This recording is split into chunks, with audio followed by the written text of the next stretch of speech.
Hey everybody, this is Mike and you're watching the Reelblack podcast and we're with Dr. Christian Gregory. Again. Again, we're catching up. He's got some big news to announce. I don't know if anybody has had a chance yet to see Right to Offend, but his father, Dick Gregory, is prominently featured in the first episode because the revolutionaries, and then we have a whole bunch of publishing that's happening that we're going to talk about here. So a lot of good stuff, Mike. So it's always good when we connect. Whenever I have, similar to my dad, he used to enjoy breaking news with you. So whenever it's convenient and our times and spirits align, it's good to get together and break some news. Let's get into Right to Offend, which I had a chance to see in New York at the premiere. Thank you. You're very welcome. Amazing documentary. Really was. Both parts. I don't think it could have been done better for what the premise was. I mean, I agree. Can you fill folks in on that? Sure. Right to Offend, available on A&E Network, and it's available to stream as well. Just incredibly well done. You know, my dad, and I'll share the audio with you, Mike, of him saying this, but he always said he wasn't worried about writing things down for the record because he knew the record was being kept through newspapers, periodicals, lists, even so much about my dad I learned from reading his FBI files. So, you know, you couldn't pay someone the amount of money to have, you know, a couple thousand people, you know, monitoring, writing down everything you're doing. So every vehicle he's ever owned, I know the VIN number, I know what the tag number was. So it's been an interesting journey, but you can tell when people are telling a story about you that's rooted in love, and from seeing it, you can tell the first hour of part one, which is the revolutionaries, as you know, you can attest to this. The first hour is almost like a love letter to Dick Gregory. I mean, it's all of his peers, it's all of his contemporaries,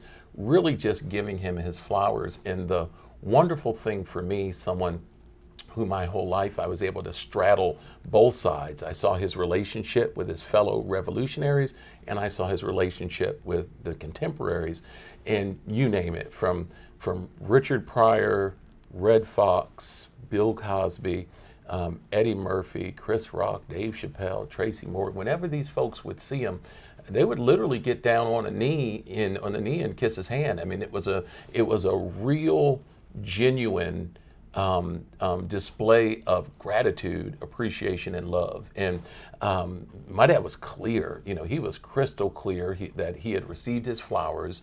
He knew, and I've explained this before, there were lots of other comedians in the early 60s that were doing not the same form of comedy, but similar on the south side of Chicago and other places.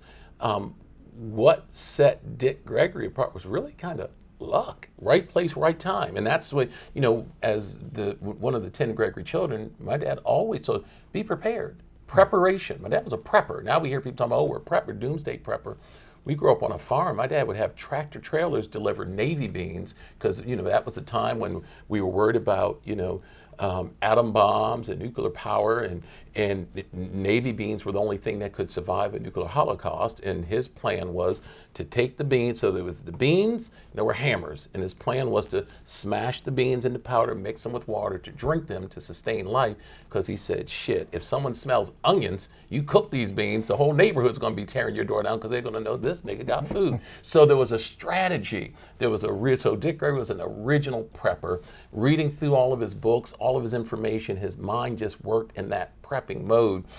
So when the opportunity kind of stumbled upon him, he was ready. I mean, he was ready. He had taken some time to study white folks because he realized in his material it was so black culture centric because that's all he knew. So he got a job at the post office. He got a job at Walgreens for the sole purpose, he didn't know it, like white folks been studying him, he was studying them. He was taking little notes and see the type of things they laughed at, see what how they interacted with their kids, and he realized that, hey, wait a minute, some of this stuff I've been told, I've been lied to. And a lot of the things that he was told about other races weren't quite accurate. He later started, and that's why he really became such a human rights activist.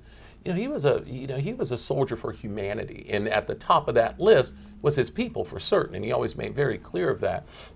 But he knew that the record in this, the right to offend, is really, it's like a long form journalistic lens. There's no agenda, there's no strategy, there's no biases. It's just laying it out there. You get a chance to see these, the Mount Rushmores of black comedy. You get an opportunity to see these folks on the stage, and you get to see their personal lives, and you get to see how challenging comedy is. I'm certain, Mike, had my dad not pivoted out of comedy to get into the civil rights movement, we probably would have lost him. I mean, he was already close to 300 pounds at the height of his career, so high blood pressure, diabetes, pivoting to civil rights and all of the excess that comes with, and glamour that comes, or perceived glamour that comes with being an entertainer.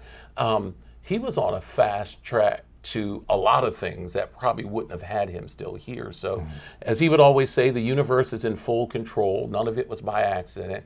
And the right to offend just so beautifully depicts this story. And what it also does is it shows that, yes, Dick Gregory, came through the door, but some folks come through the door and they slam it once they go through. Dick Gregory ripped that door off the frame.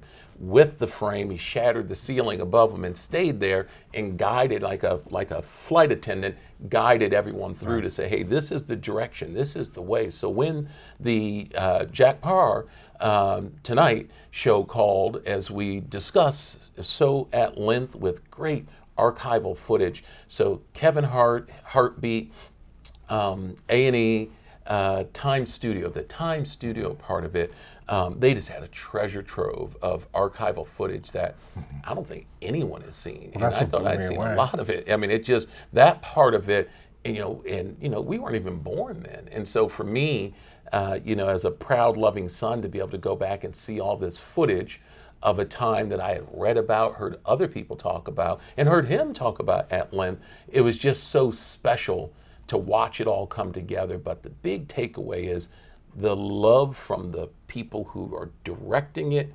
producing it, and the interviewees and the fellow comedians is just palpable from beginning to end. Even in part two, I was about to say, even in part two, you hear Dick Gregory get his flowers.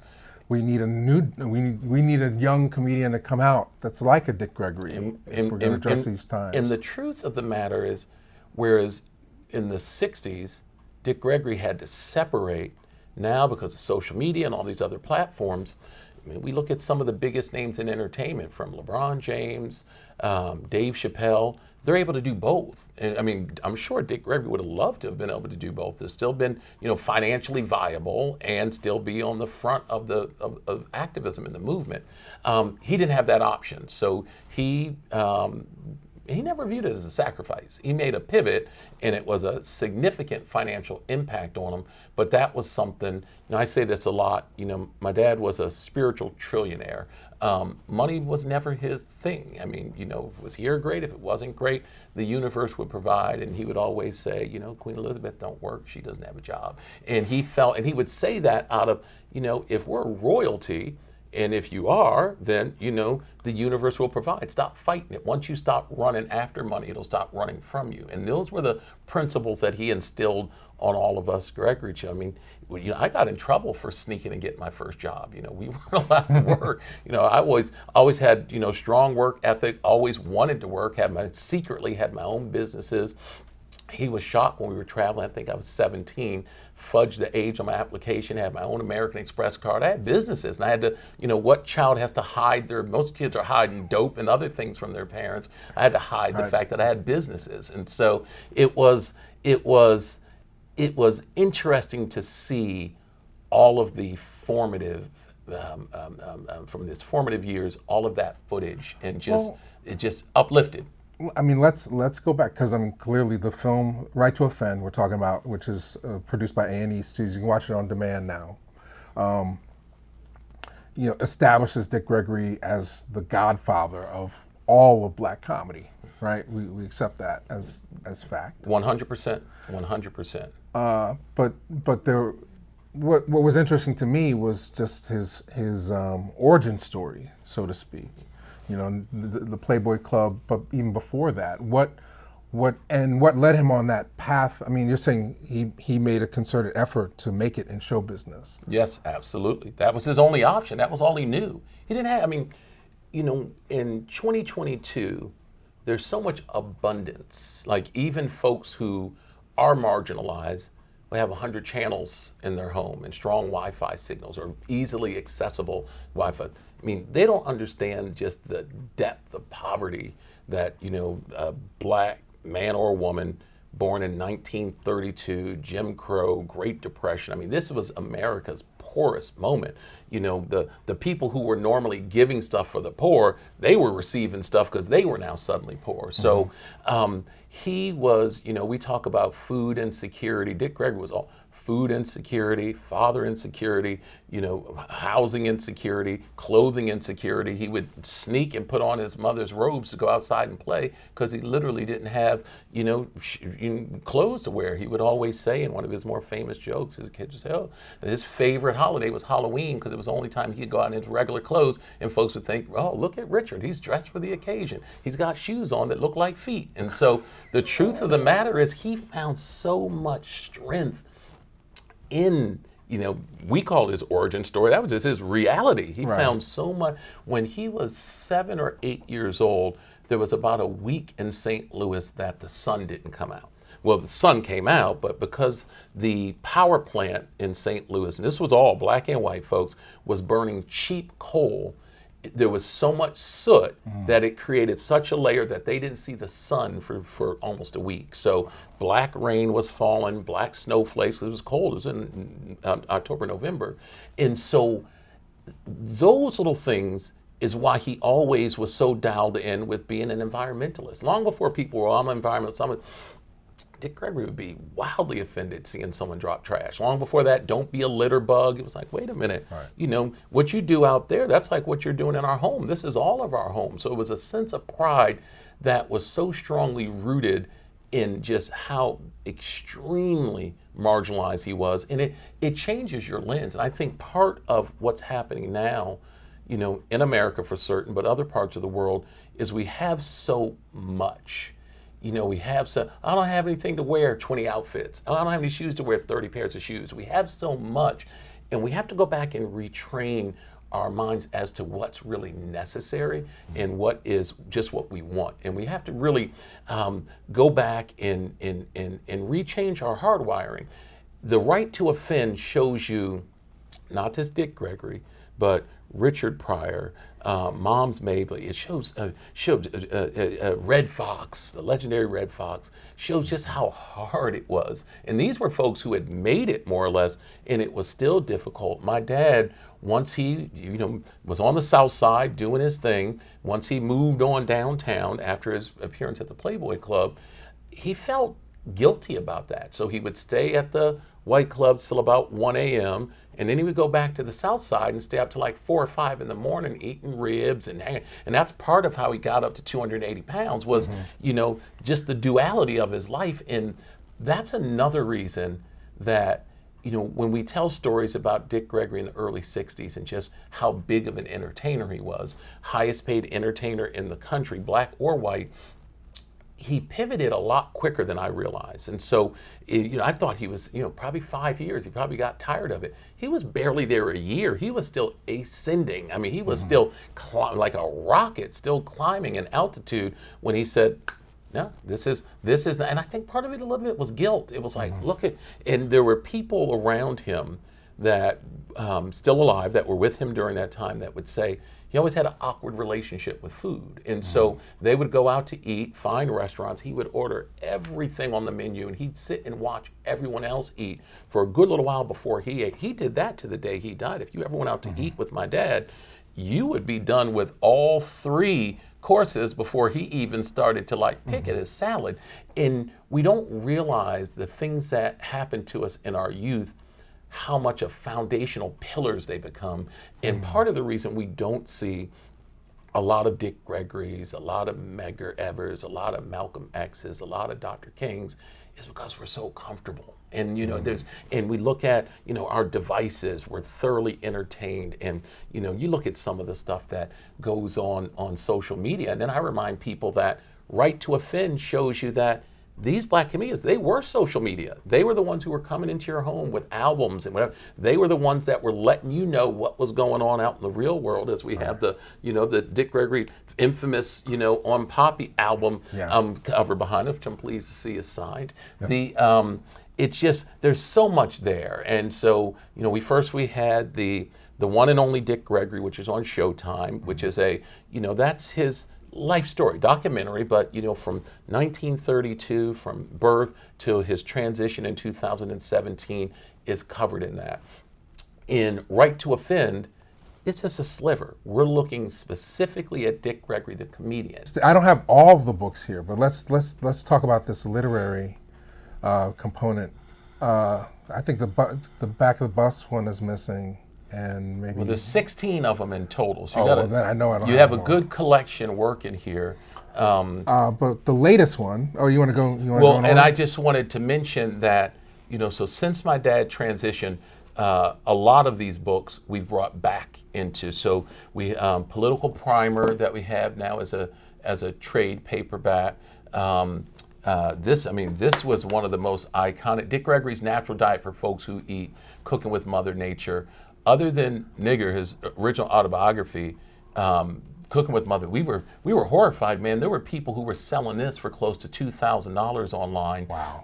I said, man, my pops will come back and smack me if I don't do something. He wanted his book. He'd always say, if you want to hide something from an ignorant person, put it in a book. Mm-hmm. But his goal was to get his books out and make them available, not being elitist with books that people can't have access to. So, Dick Gregory's Natural Diet for Folks Who Eat, we've re-released in a trade paperback. I've also got a lot of heat from the covers. Well, why'd you change the cover? Well, this looks silly. This takes away. Well, the original cover was somewhat silly. It had my dad in kind of a silly, cartoonish chef hat. But we don't buy books the traditional way we bought books before.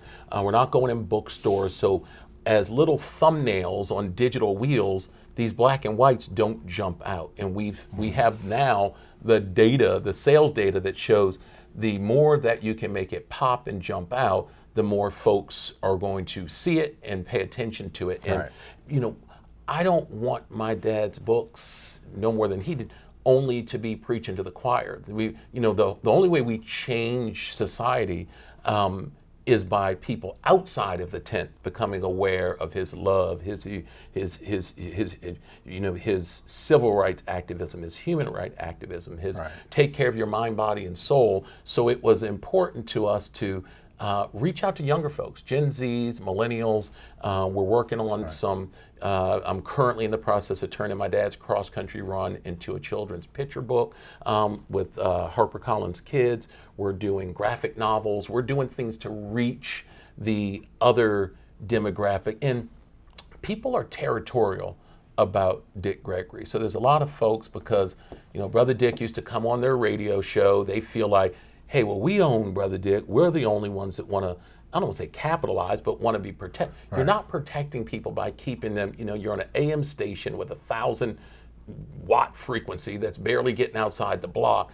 You're preaching to the choir, and that's great. We want to, we don't want to belittle that, but we want to, this is global. This is global. I mean literally, it's global. People are watching this all over. Well, my dad's autobiography, Nigger, and we'll get into why he named it that. We now have, it's now foreign language translation in Germany, in Japan. So it's available in Japan. Right. It's available in Croatia. A year ago, Dick Gregory was trending in Indonesia. All of his work, and this is with all of these greats, Malcolm, Martin, Meggers, all of their work. Dick Gregory, since he was not gunned down, just has a lot more work because he was here longer. But it's chopped up into metadata. It's on servers all over the world that people, young and old, can pull up on a moment's notice. And so that's what we want. We want it accessible. Someone the other day said, Dick Gregory's son, he's doing so many things. Oh, next thing we know, he's going to have Dick in the metaverse. Of course we're going to have him. We're going to have him wherever people NFTs are. And we're going to have him where, and it's not, this isn't, if it was about capitalizing on it financially, we would have sold everything stock and barrel to one big, colossal corporation, right, and, took $100 million and ran. Not at all. This stuff is being micromanaged and curated specifically for increased amplification over profit. The same way my dad lived, and there's nothing wrong with a profit, to be very clear. This man worked very hard, but similar to Dr. King and with Malcolm X, intellectual property is property. So if, if someone loses their parents and their parents gift them in their will an apartment complex or a home, they want to change the color or change the fence, that's on. With intellectual property, people, especially of our greats, people feel so attached to ownership to it. Yeah, and and I understand that, but you also I'm sure there are people right now that say, I have this original copy, and hold on to it. Definitely. I mean, these are all. So my dad wrote nigger, as we've discussed before, for white people. Okay. This book, and as he says in the book, he said, black folks in America already know my story. They lived it. This book's not for them. This is for white people. And I called it nigger because you put this name on you, and in the future, this name is going to cause you tremendous shame and discomfort. And so as a lens back on you into saying, like, who's really the nigger? And so he did nigger, he did up from nigger, and he always said if he did one more autobiography, it was going to be nigger no more. Like, I've evolved to a point, not in his eyes, but in society. I mean, black folks have, and that's that's not the official title, nigger no more, but the Essential Dick Gregory, which is broken up into 3 sections. Body, because first when he came to life, he was a great runner. He was using his body. Okay, well, before you jump ahead, let me explain. Yeah. This is the latest book. It comes out in October 11th, on the eve of my dad's 90th birthday. And what's so important about that, my dad always celebrated his birthdays on the eve of. So, and that wasn't, I didn't select that date. That came from the publisher. So again, that's how we just know that the universe is in full control. That's karma. That's, my dad, managing and producing and being the executive producer that he is, and continues to be. So all of my dad's audio recordings, we transcribed into this book. So with the exception of little headers that I've written to explain what section and to get people acclimated to what point in Dick's life we're at. Other than that, this is not a Christian Gregory book.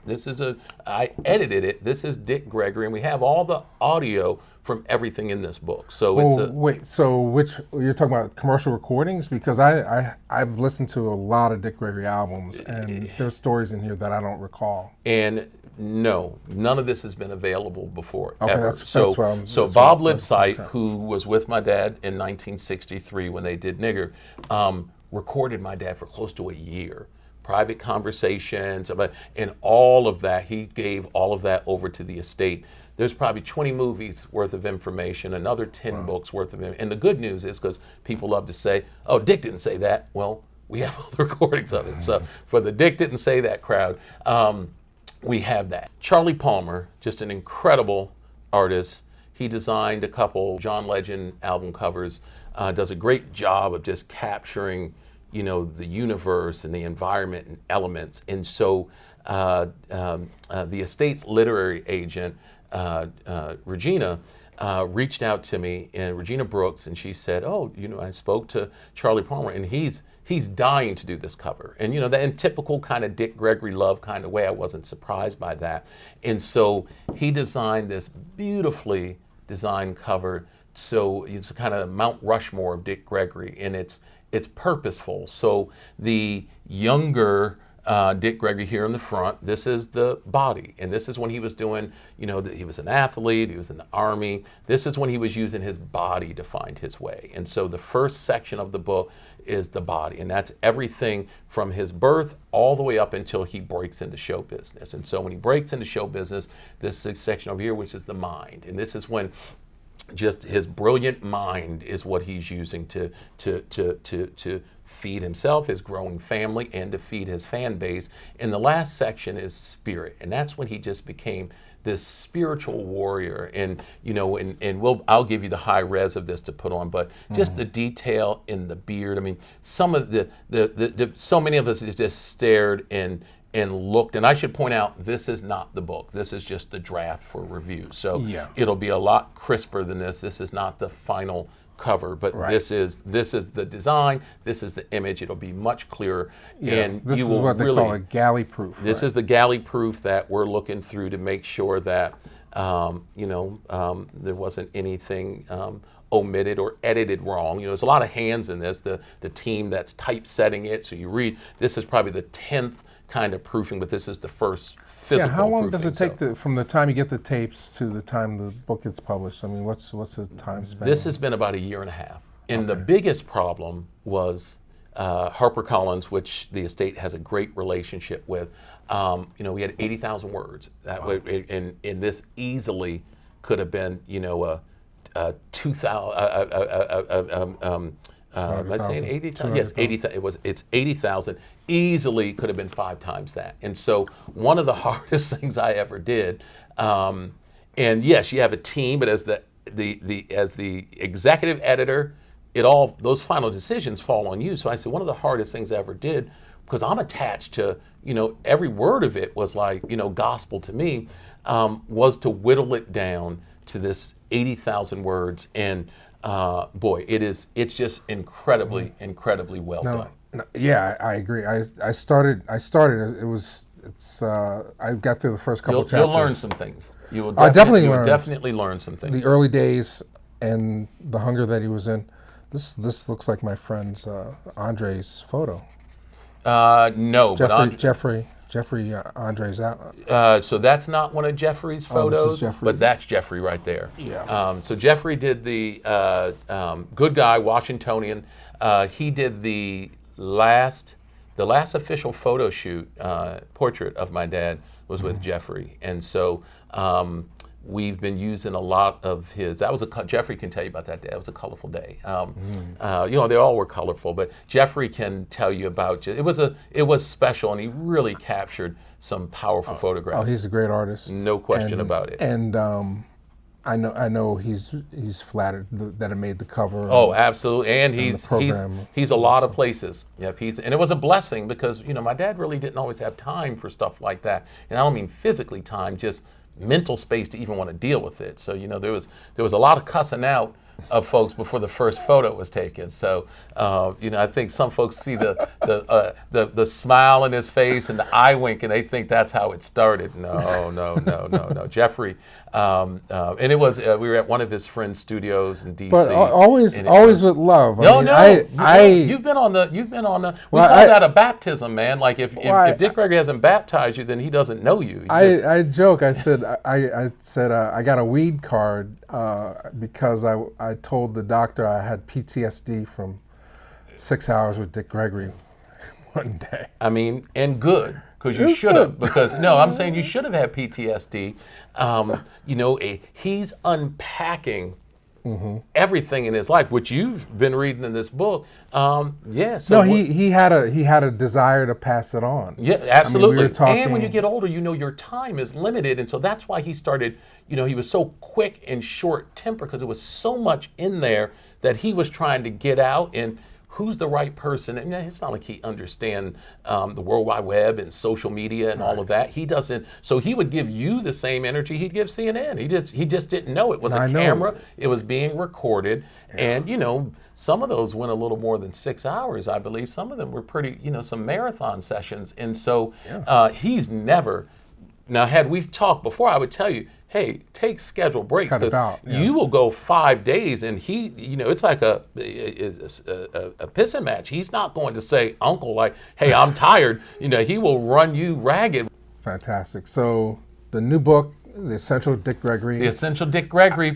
Pre-order it now. Pre-order it now. Out in hardcover and Audible. Yes. October 11th, on the eve of my dad's 90th birthday. So join the birthday party. And look, I say this all the time.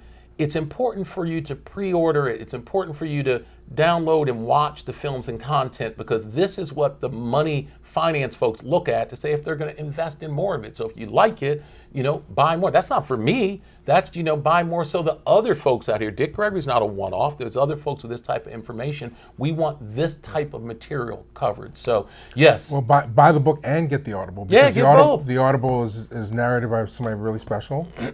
Indeed. And the right to offend. And the right to offend. So thanks again, Dr. Always Christian. a pleasure. It's always good to connect with you, and let's do it again real soon. Absolutely. Thank you.